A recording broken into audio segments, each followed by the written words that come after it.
Hello, listeners. If you are curious about technical communications, then this podcast is for you. On each episode, I will interview a guest who will share their unique journey.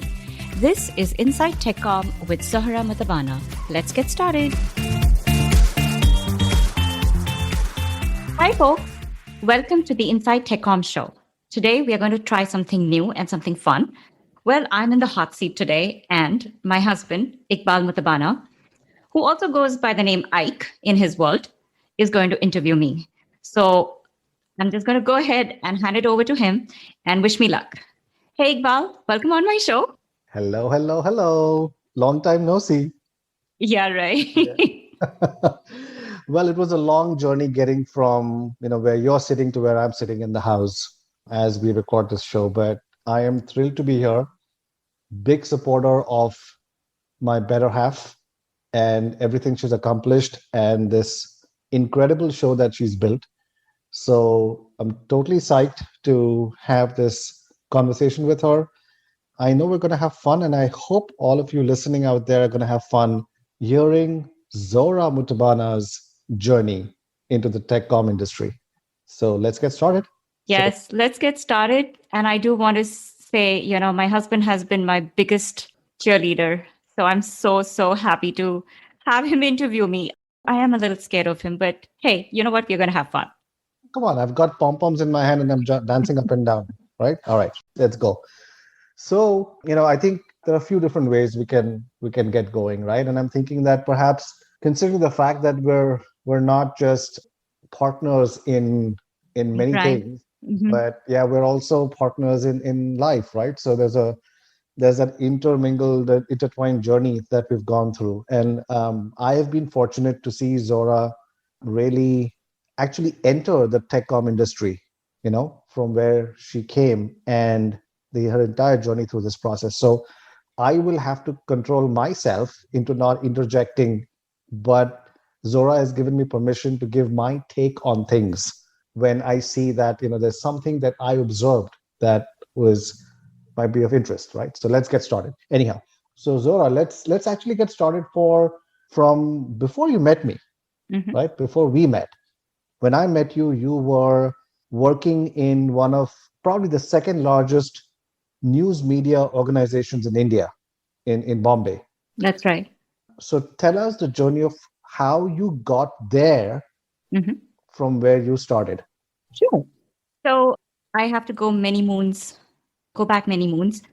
So I started my journey. I first of all did an undergrad in English literature. And I also had a certificate in computers. And I was looking for an opportunity, basically just anything that I could apply to. And this opportunity came by. The company, the news media organization, is called Indian Express. And like you said, it was one of the top. I don't agree. I don't think it was the second. I think it was the top. And it still is. But they had an ad out in the paper. They were looking for something called information analyst. And it didn't really have much detail to it, much description to it. But I felt like I could apply because they were looking for, the basic requirement was you needed to have an undergrad in English literature and you needed to have some sort of computer knowledge.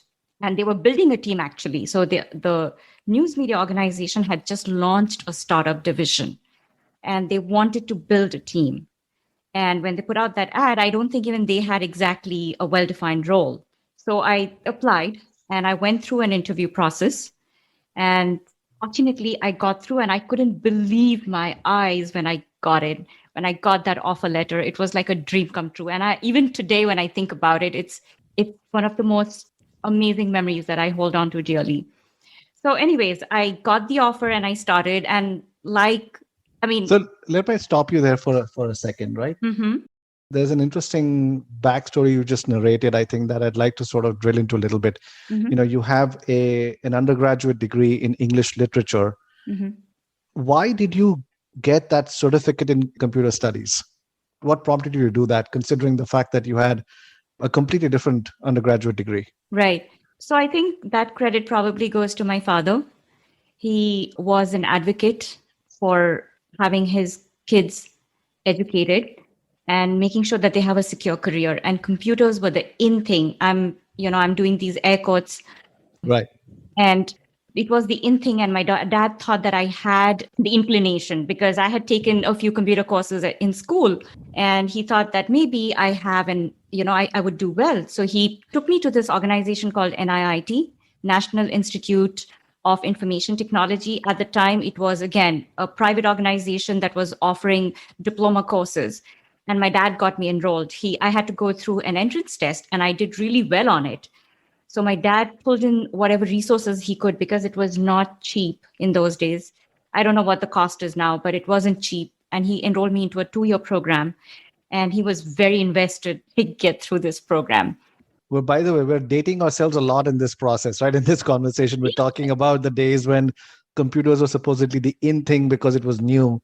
We're talking about the days when you saw an ad in a newspaper, Yep. right? Yep. So Yep. fun, fun. We are absolutely dating ourselves. And I think we're taking a risk there, but that's okay. Cool. You got that education in computer studies through that 2-year course. Yeah. But it sounds like we're not specifically trying to get into a computer programming career or anything of the sort. You were really trying to use that as a way to add skills to your undergraduate degree and try to find an opportunity that could use all those multiple skills you were developing. Probably, yes. I think I would have liked to start it off as a programmer.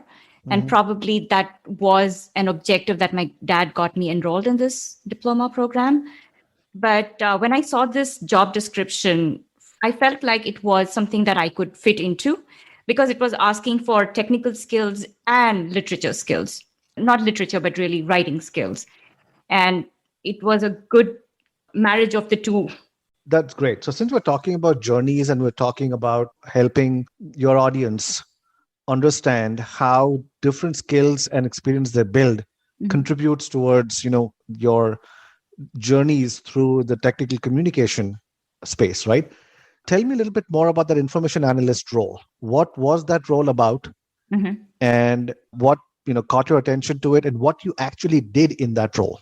Sure. Like I said, the description was a little vague, but then once I started, I felt it was open-ended enough so that I could kind of move through it easily. One of the things that we wanted to do was we wanted to launch our own website. And there was a website. Big thing in those days. It was a very big thing in those days. In fact, I created my first Hotmail account, right? And you had this broadband connection. So I'm like, oh, first of all, I have access to internet. And I wanted to learn everything about the internet. So this was a great way for me to learn hands-on. But at the same time, the objectives were they wanted to launch a website and they also wanted to have analytics done on that website. And they wanted me to go register the domains and manage that, and then also be sort of a liaison between the marketing team and the development team. So I ended up sort of wearing different multiple hats in that role. And it exposed me to the business side as well as the technical side. Right. The development side of things. Yeah, very interesting. All this stuff brings so many memories back. Hotmail, when that launched, it was such an interesting thing. And for those of us who knew a little bit about computers, I mean, it was very exciting to have a web-based, browser-based email thing, because otherwise it was this really crazy Unix or DOS terminal-based command prompt type of email system. And I remember talking to a few non-computer literate folks in my circles. And when I told them about Hotmail, they thought I was talking about some pornographic thing. Yeah, fun stuff. But sounds like this was a really interesting opportunity for you because you got to really put your fingers into a whole bunch of different departments and really learn about different aspects of what is put together when information has to flow within a media organization and then actually go out to consumers. Yes, absolutely. And because it was such an organization that was just about, it was just taking, I mean, it was in a very nascent stage. You mean the online part of it? The online division, the startup itself, right? The startup division. So there was a lot of room for us to be creative and innovative and make that role a little bit of, give it my own personal touch as well. So not only was the startup company flexible about it, but they'd also given me the leeway to grow and learn. I think it was a perfect opportunity that came my way. So funny story here for your listeners.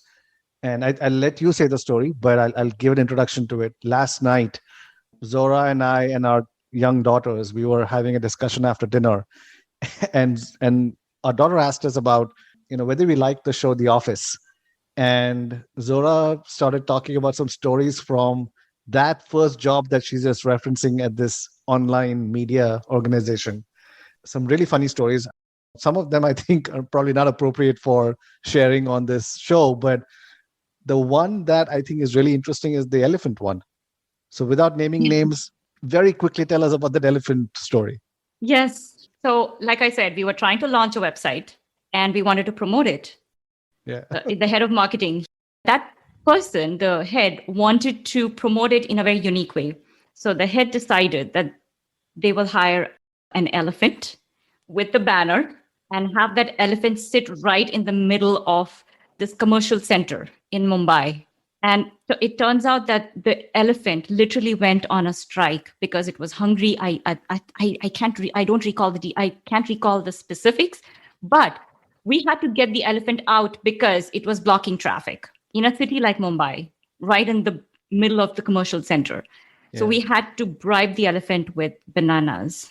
Fun stuff. Yeah. And Advertising a website with so an elephant. yeah. So I Turning think into it was a drama. very unique and creative way of launching our website. I'm sure it got attention. It got a lot of attention. Yes. And so that's where, you got to think out of the box sometimes. Right. Yes, that's the learning you get out of it. Yes. And this was literally like my first week at the company. And Fantastic. it was just hilarious. Fantastic. Cool. Well, good. Look, so we talked about that, and I think we should jump ahead a little bit. So you were there when I met you, and then we started dating and eventually decided that we were going to be together. And in that period, you got an opportunity with a company in Indonesia to be a communications manager for them. Tell us about that opportunity and what you did in that role. Yes, I think that was another lucky break because I got that lucky break through you, of course, thanks to Sachin. The company was called SDI at the time, and they were looking again. So basically, what they really wanted me to do was to launch a newsletter for them. And it was being done before, and somehow it had just been discontinued. But anyway, so they wanted to revive that newsletter. And my goal was to get the newsletter out. And that I had to sort of build a team, decide what the content would be, and work with the vendors to get the best rates, because in those days you had to go to a third party to have it printed for you. So basically just going through that entire process was amazing. And the interesting outcome there for me personally was learning the language, Bahasa Indonesia. Right. And it was fun because English is not a commonly spoken language. So I had to talk to the local vendors in Bahasa Indonesia. So I had to learn that language and I had to hit the ground running immediately. So again, I gained invaluable experience there. So yeah, so you had a really good experience there in Indonesia. I think what's interesting, the observation I would make here, especially for our young listeners on your show, is that when you are in non-traditional careers, right? When you are in careers, you come from non-traditional backgrounds, it's very important to take opportunities and try to learn as much as you can from them, which is really what, Zohra, you've done, right? You've found opportunity as an information analyst, a job that was not well described, and yet you learned a lot and contributed a lot to your organization. That then led to a more substantial type of opportunity. That's where right. You actually were able to create content. And I think until then, you had no idea about the existence of the technical communication field, right? No, of course not, because technical writing did not exist. At least in Asia. At least yes. Yeah. Okay. So and then, the being gutsy enough to go and learn a new language, hit the ground running, do everything in 6 months. It's both fun, exhilarating, but, I'm sure it was super scary as well. No, actually, it wasn't. No? I did not. No, not at all. Not for me. That's great. I guess for some people that could be scary, but I think it could be scary. Yes. And I think also because I knew the people, I knew the company that I was going to. Right. So that definitely gave me a sense of comfort. Right. And everything was provided for. So I was being taken care of. So that's a risk. When you take any risk of that type, you have to be well informed. Absolutely. Right. Yeah. Awesome. So then let's zoom ahead at that point. Once you were done with that assignment, in that period of time is when we, got married and we made our way to the US. Let's talk about our arrival in the US together. So I had already been here before, Zohra, for a master's degree, and then I'd actually returned back to India. I was trying to get a break in India and then later on in Indonesia as well in starting my own business, which, long story short, did not work out.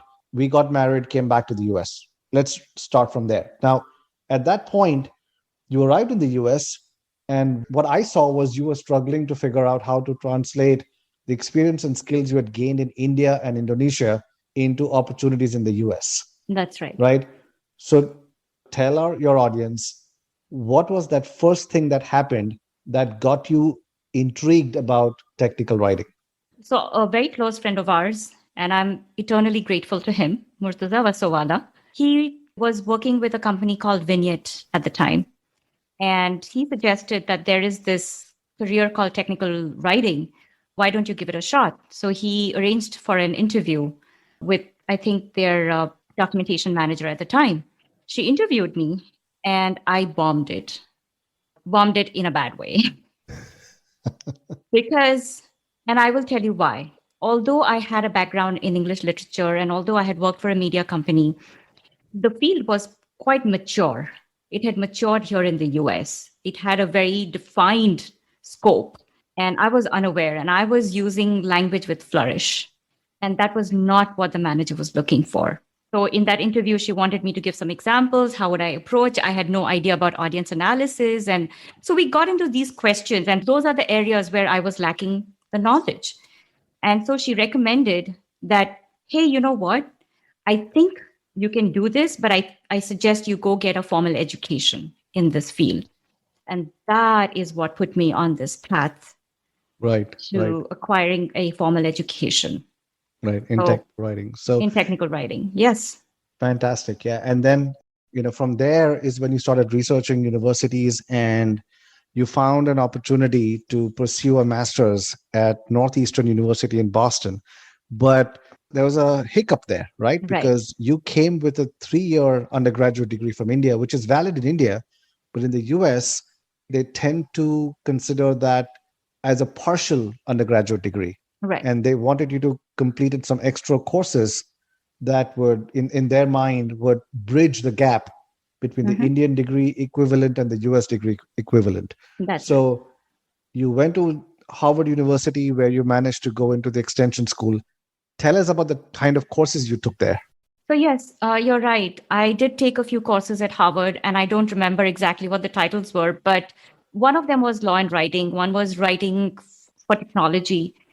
And the third one was about analytical writing and critical reasoning along those lines. So it sort of helped me, in a way, build this muscle that didn't exist, so to speak, to sort of really do a deep dive, to start understanding audience analysis, start understanding what genre am I writing for. These were some of the words that did not exist in my vocabulary. And I started absorbing, and that sort of really became my ladder to the next step. Started bridging me because when I went to Northeastern, having completed the requirements at Harvard, I applied to Northeastern, and those credits that I earned, it was not just credits, but it was also the content that helped me significantly to sort of take on the challenge of doing a master's at Northeastern. And it gave me the language. It sort of equipped me to really enter and do a master's program here. Right, right. So tell us a little bit about the master's program at Northeastern, right? What was the broad parameters of that program and what were you hoping to get out of it? Did you get, what you wanted from it? And what are the things that you, I think, still carry with you from what you learned there? So the program was called Masters in Technical and Professional Writing, and it was part of the Department of English. Of course, technical writing was going to be the focus of that, but it also had a very strong research component to it. And we studied information architecture, we learned coding, we learned how to do proofreading and editing. So it was a very holistic curriculum. It was not just writing. So the coding classes, we took those through the Department of Engineering. We also had a course on proposal writing. So it really set you up. It was technical and professional writing. So that was what it was geared for. Was it specifically geared towards the technology industry, or were there other industries that you got exposure to as well? I think it primarily was focused on technology, but things like proposal writing and the research component were not really technology. But that again, going back to that critical reasoning that we talk about, and information architecture, and doing content analysis, and how do you, today, content strategy, content design, these are some emerging, I would say, topics. They've been there for the last 5 to 7 years, but they're becoming more well defined. But I believe that the root is in the courses that I took. I'm able to better understand and grasp and process because of my training at Right. Northeastern. Right, So right. it did give me that focus. And I think your question was, how has it helped you today? First of all, it introduced me to the language that is being used within the field at the time. And it continues to, there are some things that stay. We also looked at how did technical communication came to be as a field in the US. We studied that. So we sort of studied the history of the profession. And we also actually did, how do you do biomedical writing? That was another course. So we did have some choices that we could take. And I think we could have geared, if I didn't want technical writing per se in technology, then I could have pivoted and gone into a medical field. Let's say if I had a medical background. So this degree would have helped me regardless. But coming back to the point, the language that I use today is because of and the training and the skills. Yes. So I've continuously built upon it, and it has helped me, I think, really grow in my career. Okay. This is all obviously, hopefully very useful to all budding technical writers, technical communicators out there to understand why having that kind of academic exposure and training is important. I mean, not to say that people have not transitioned into your profession without that academic background, if they have the natural inclination towards it. And that's true of any profession, right? Even in engineering, you'll find people without an engineering degree who've, really good at what they do and have been able to break into that. But there's clearly a value that you received from that rigorous academic training that is holding you in good stead today. One thing I'd like to have you talk a little bit about is, obviously, if you had waited till you finished the degree and then look for a job, you would have been hampered by the fact that you did not have a technical writing career before that degree. And then you're looking for a job, you would have ended up having to compete completely at the fresh graduate level. That's right. Right? What did you do while you were in that degree program that helped you start to gain that experience so that you could break in a little bit easier after graduating? Yes. So you're right. And I think I also want to make it clear that when I applied, and that academic exposure in a way was setting me back by a couple of years, but at the same time it was level setting me with the beginner level technical writers. So I was in a way not really taking many steps back. I was at a good place in that sense. But while I was doing my program, you're right, I did want to build that skill and I wanted to build that experience. And again, there was a company at the time that I applied to for an internship. I was on a student visa, and it was also one of the requirements actually that I go acquire this formal training while I'm in the program. And I think that benefited me again. Now, this was not a very typical technical writing role, but what they wanted me to write was a white paper. So it required me to sort of tap into some of the soft skills that you need as a technical writer. A white paper for a technology product. Right. Yes. White paper for a technology product. So in that role as an intern, I ended up learning a new tool. I ended up learning how to interview my subject matter experts. Of course, I was working for a technology company. It was going to add value, right? It was a great thing to show on my resume. And at the end of it, that 2.5 months, it was over the summer, I had a deliverable, and the company liked it, of course, and they published it. So it had a very clear purpose. And now you had a sample that you could use for your job hunt, right? Yes. Okay. So let me interject here, if you don't mind, and share something with your audience, right? Especially your young audience who's trying to get a break in technical writing. And this applies to literally any field you want to get a break in. But what you did, Zora, is I think exactly the mindset that you need to have, which is don't go through your entire degree program simply gaining the academic skills. Find opportunities to create value on the industry side. And once you do that, doesn't matter how you do it, right? Any kind of deliverable that you produce becomes something that you can use as part of your sample, your portfolio, that becomes a real thing you can show. And I can speak a little bit more about this also because even though my current life is in a completely different space in the commercial real estate industry, my past life was in the technology industry. I hired a lot of interns. And one of the things, advice I always gave interns was that it doesn't matter. You don't have to do an internship for having to earn money. If you can get some income out of it, great. But it is a stepping stone towards something bigger. So, as a technical writer, if you get an opportunity to write a technical document, a white paper, a proposal, doesn't matter what it is, if you get an opportunity to write for a formal technical organization, or even if you go do it for one of the open source projects that are out there, take the opportunity, volunteer yourself, and use that as your stepping stone. Yep, really good tips there. Absolutely. And actually, some of the guests that I interviewed, Iqbal, have pretty much gone through that same experience and they're going places today. So That's it wonderful. definitely would resonate with my audience. That's wonderful. Interesting. So from there on, then you basically, you finish your master's degree, you got a break in the industry, and you've gone through multiple jobs there. So I don't want to go through every single opportunity you've really gone through. Yeah, neither What do I. what I'd like to do is to have you help your audience understand from the experience that you've had after, in the formal technical writing career in various technology companies, what kind of things have you appreciated, learned, and what are the things that you've learned which you would say technical writers should not do, or that those are not ideal things for an organization to do in working with technical writers? Okay, It that's was a a very loaded broad question. question, very Yes, loaded, it is broad a loaded question. question. So And I let's break know, it down. Why don't you break it down for me? Let's summarize, right? Where am I today and what can I share from my experience with my audience? right. Of course, being open minded is very important. And the field of technical communication, I prefer not calling it technical writing because I think it is not all encompassing. I like to think it's communication, it's content that we are creating.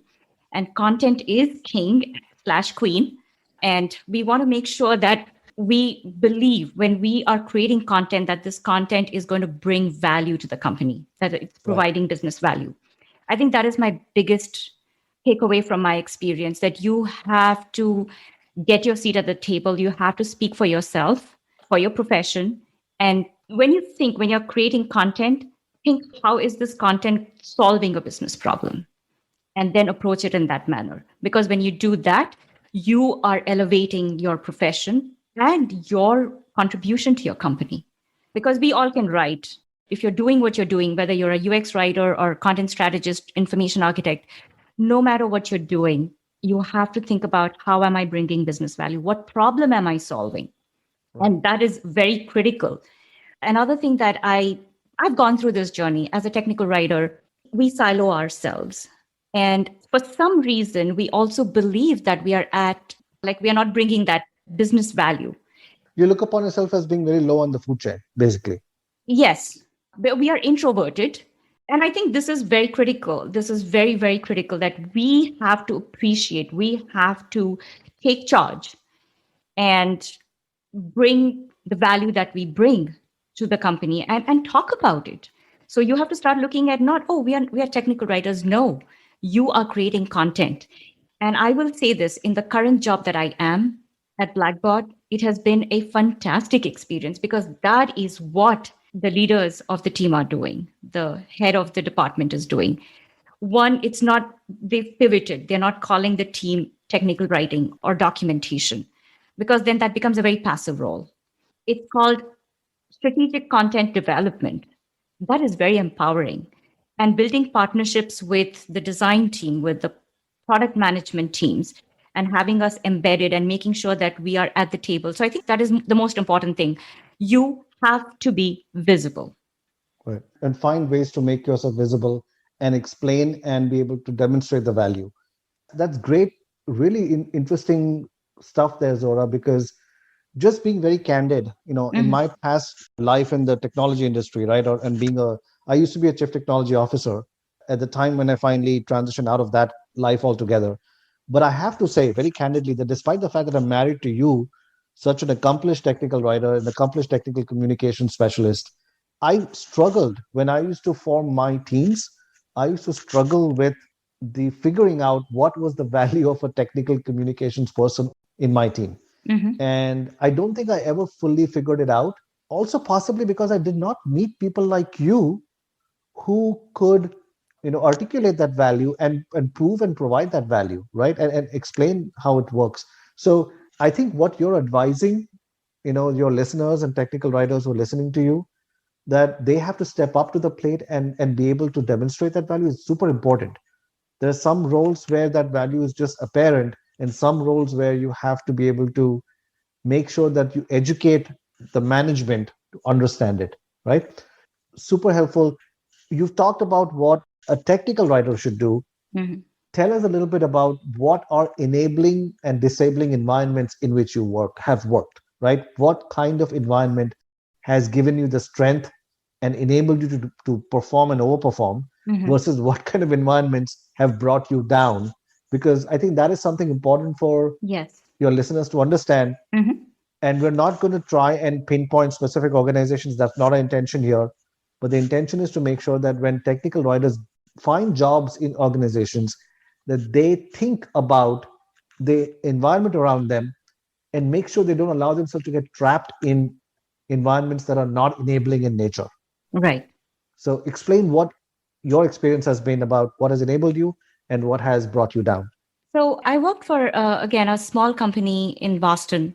It was, I mean, pretty much at the start of my career, I had worked for this company. I had interned there after my internship that I did during my master's.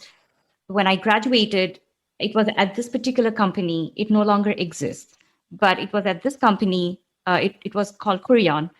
And that company enabled me, the management there enabled me because they found value. My manager, Lynn Swenson, I will again, another person that I'm eternally grateful for. She knew how to lead a documentation team. And she was there as my guide. And like I shared earlier, she knew the value of content. And the company at the time was switching from waterfall to agile. And the manager knew exactly how to plug in, how to adapt, how to evolve. That was enabling me to shine as well through her and through my work. And she was always there. My manager was always there in case I had any situations where I didn't feel like I was having buy in from product management. So, one is you need a manager who's going to be supportive, who believes in the team, right? So, those are all enablers, I think, without going into But too much detail. But no, I think you need to talk a little bit more about this, Zora. I think you've skipped it too much on the surface. So Hmm. I understand that your manager has to be supportive, and that is true of any job. Hmm. But I think what I'm trying to really get out of you here is what was the structure of the company and the way you were embedded in the development process that enabled you? That's Yeah. really what is going to be useful. I think the one thing, the reason I touch upon the manager so much is because many a times the teams are led by managers who do not understand the documentation process. That's a great point. They trivialize it, and the team is lost at that point because they have no. So somebody that is leading the team should be aware Right. of what the process is and what value the team brings, because otherwise the manager cannot be supportive. So I think Right. that is what I wanted to bring to the surface. But then, because this particular company was an agile shop, we were very embedded, and each development deliverable had documentation as part of the product deliverable. So we were one of the deliverables, and we were part of the definition of done. So anything that got signed off and the product was released or a functionality was released, documentation had to go with it, which Yeah. meant that I got that seat at the table. And the head of engineering, he understood the value of content, the value of even not just the manager. I think it was across the board, all the way up to the CEO. We had access to the CEO. We could go up to the CEO because it was a small company. We could go and tell them why something should be done a certain way. So we were also sometimes part of POCs. They would pull You mean proof cross-functional of teams concept? together for proof of concept. Yeah. Exactly. So all these things sort of gave me the confidence to speak up if I felt either I found an opportunity, and if I didn't find an opportunity, I sought out that opportunity. So maybe I can add a little bit something here to give color to what you just said. Mm-hmm. And what I can add is that the description you gave about being part of the deliverable process, being part of the proof of concept, Mm-hmm. being part of the actual definition of done. The reason why these things are important is because at the end of the day, what matters is two things. Number one is how are you enabling the company to sell more of their product? And number two, how are you contributing to the value of the product once it's in the hands of the customer? And technical writers need to make sure that their content is acknowledged as being part of those two basic aspects of business value, right? Right. Are you providing value at the time of being able to help the company get more customers, convince a customer to use that product? And then are you part of the value of actually helping them use that product in an optimal way that then makes them a loyal customer of the company, right? So I actually want to add one more thing to that, Sure, Iqbal. One is, I've also been part of another company because I've gone through many companies, and this was sure, at a cybersecurity company, and they were trying to pitch to a prospect. right, And that prospect, it was a $3 million deal. That customer, the prospect, wanted to make sure that this company had great documentation.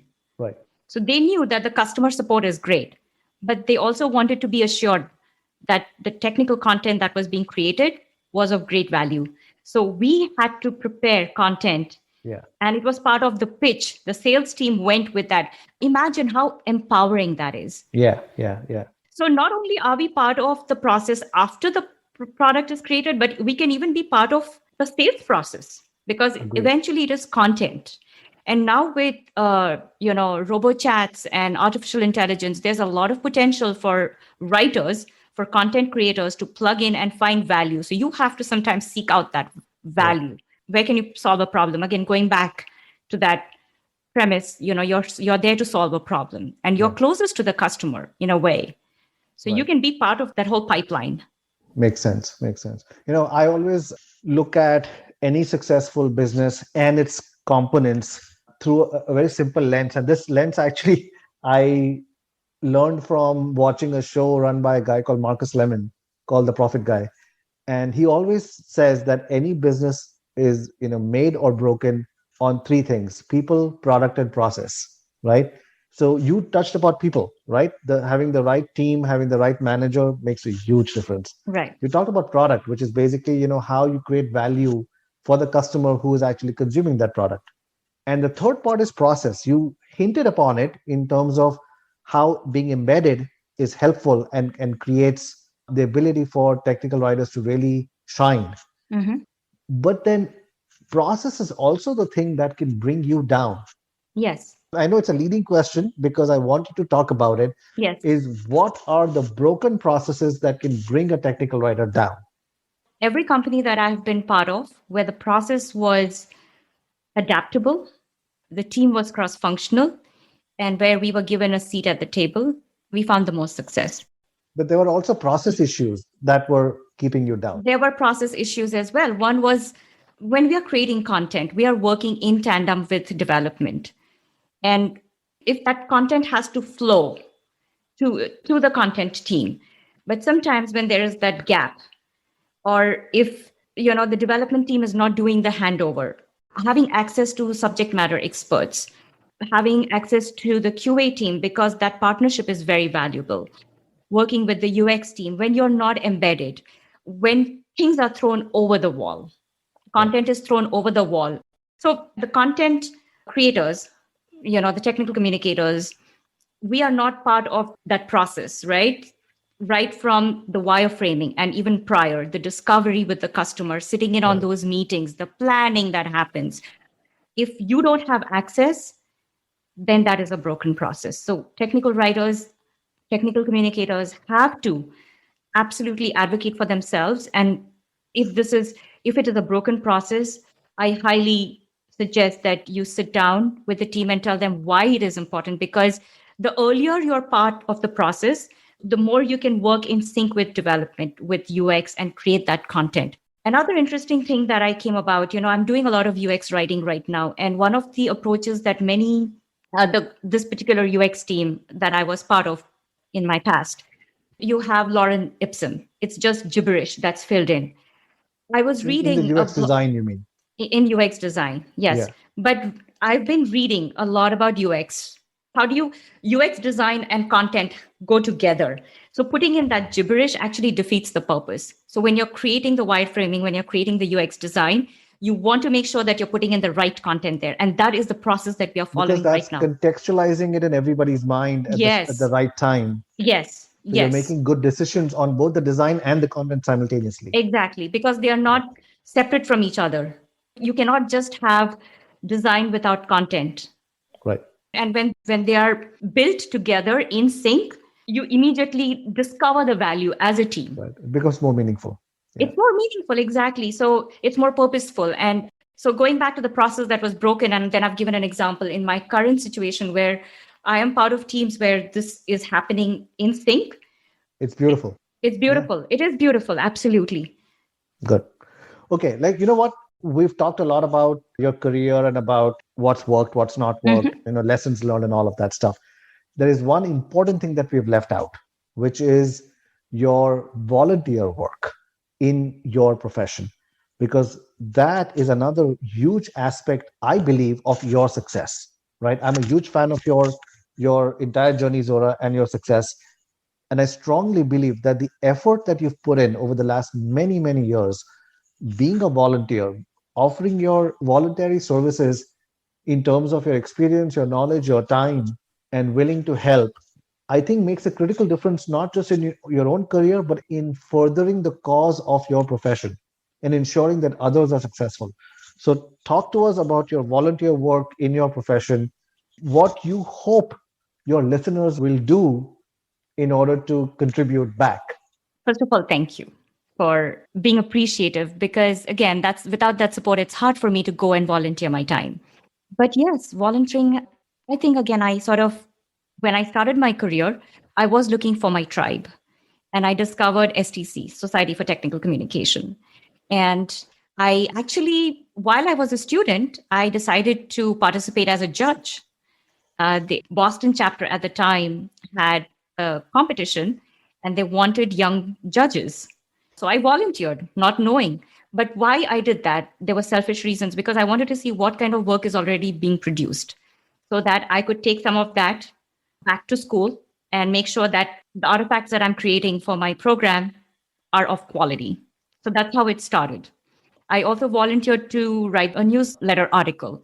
So it started in small ways. But what it did was it sort of connected me to my tribe, to the more experienced writers. And I highly recommend that the young listeners to kind of absorb that. You cannot work in a silo. You can start off your career. There are many opportunities out there. Find your tribe and connect and participate, because when you do that, you learn and grow.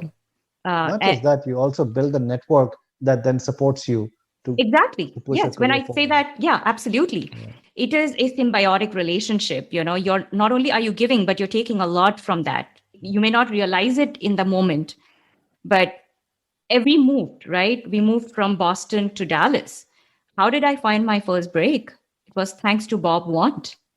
Those networks that you create, you can tap into. Now, it's thanks to the community that I've been able to conduct this podcast, have these amazing guests on my show. So it really does bring value. You grow in your profession when you volunteer.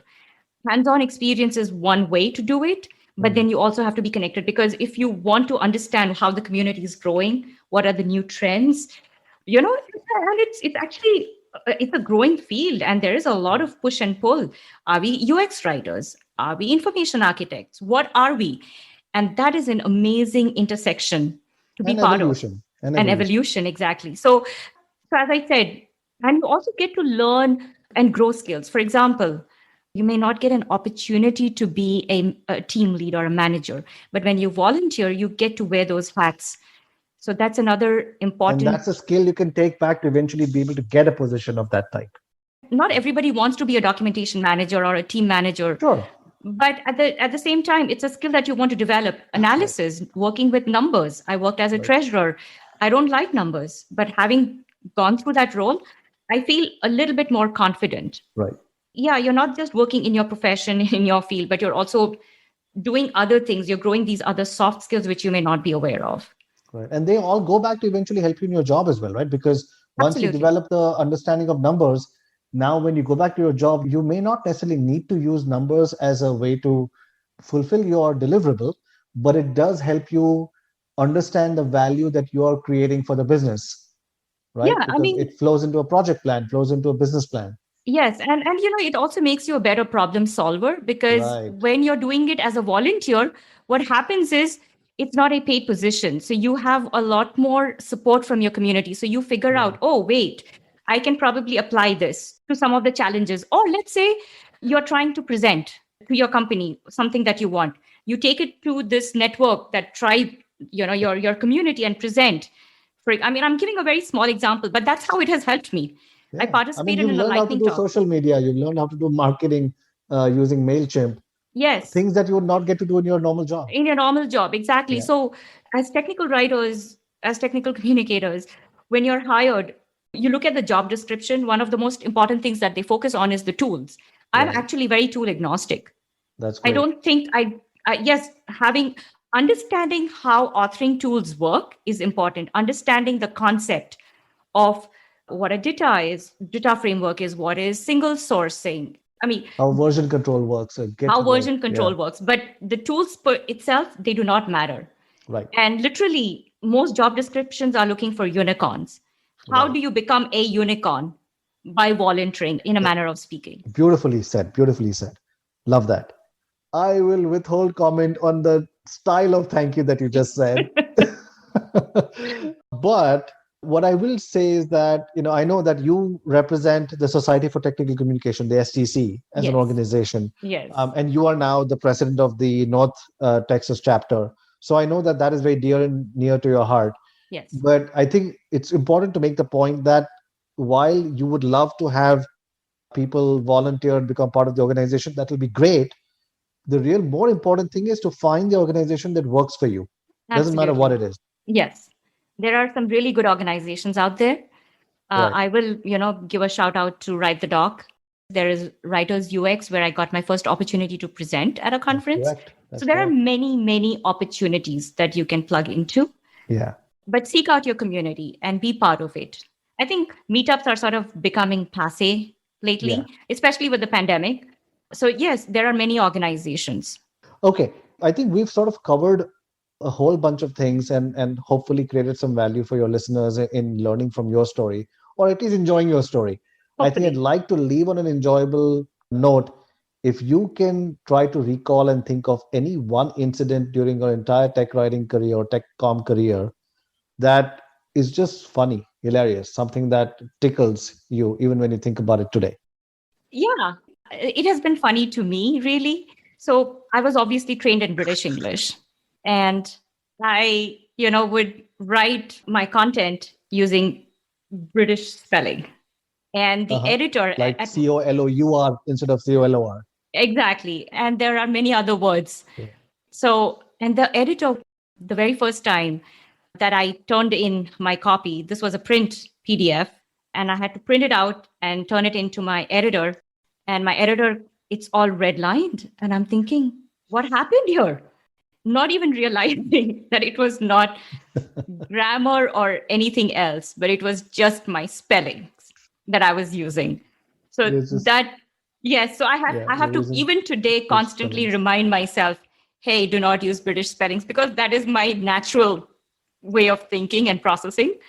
And I was doing that Yeah. even lately with some content that I was creating for STC. And I'm thinking, oh boy, if there was an editor, it would all be redlined. Probably not as much today, but that's how it started. And I've I've learned, you like learn writing for your audience. And that was the best way for me to learn. How do you write? Even though you're writing in English, Yeah. how do you write for an American audience versus a British audience? Right. All the different types of English that exist out there in the world, right? Exactly. And on that note, it reminded me, of a really funny incident at the time you were doing those undergraduate bridge courses at Harvard Right. that you told me about when you were supposed to meet your teaching assistant.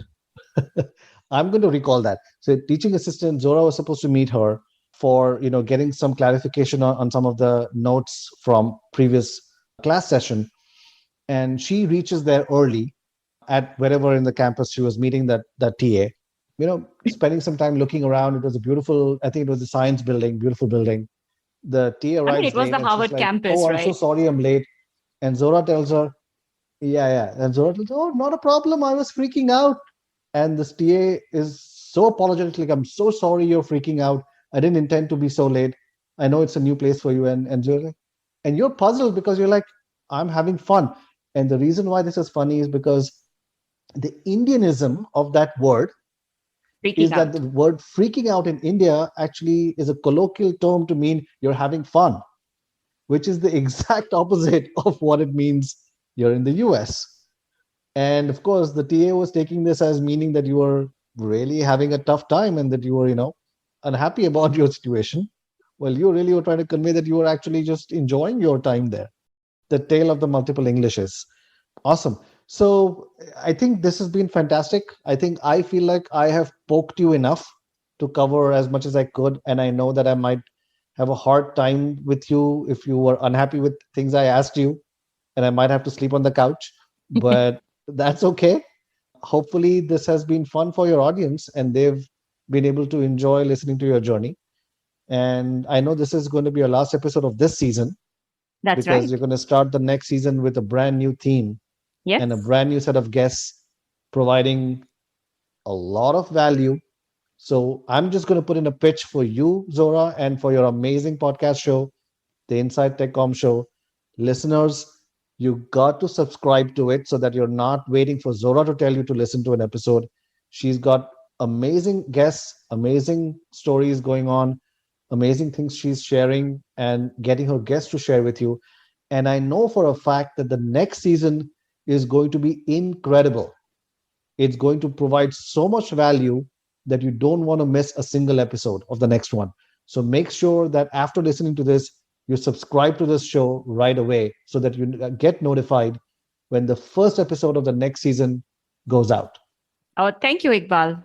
That was so super sweet of you. Maybe I don't have to sleep on the couch, right? No, you don't have to. But yes, I definitely want to shout out for all the guests that have supported me through this journey in the first season. And we pivot. We move from the professional and the personal journeys to how do you set yourself up for success in the next season. And with that, listeners, thank you so much. And thank you so much, Iqbal. I had fun with you for a change. What a change. Thanks for listening. If you enjoyed this episode, please share on your social media to help me reach a wider audience. Subscribe to the podcast on your favorite app, including Apple, Google, or Spotify. Follow us on Twitter at Inside TechCom or visit us at www.insidetechcom.show for the latest updates. Catch you on another episode.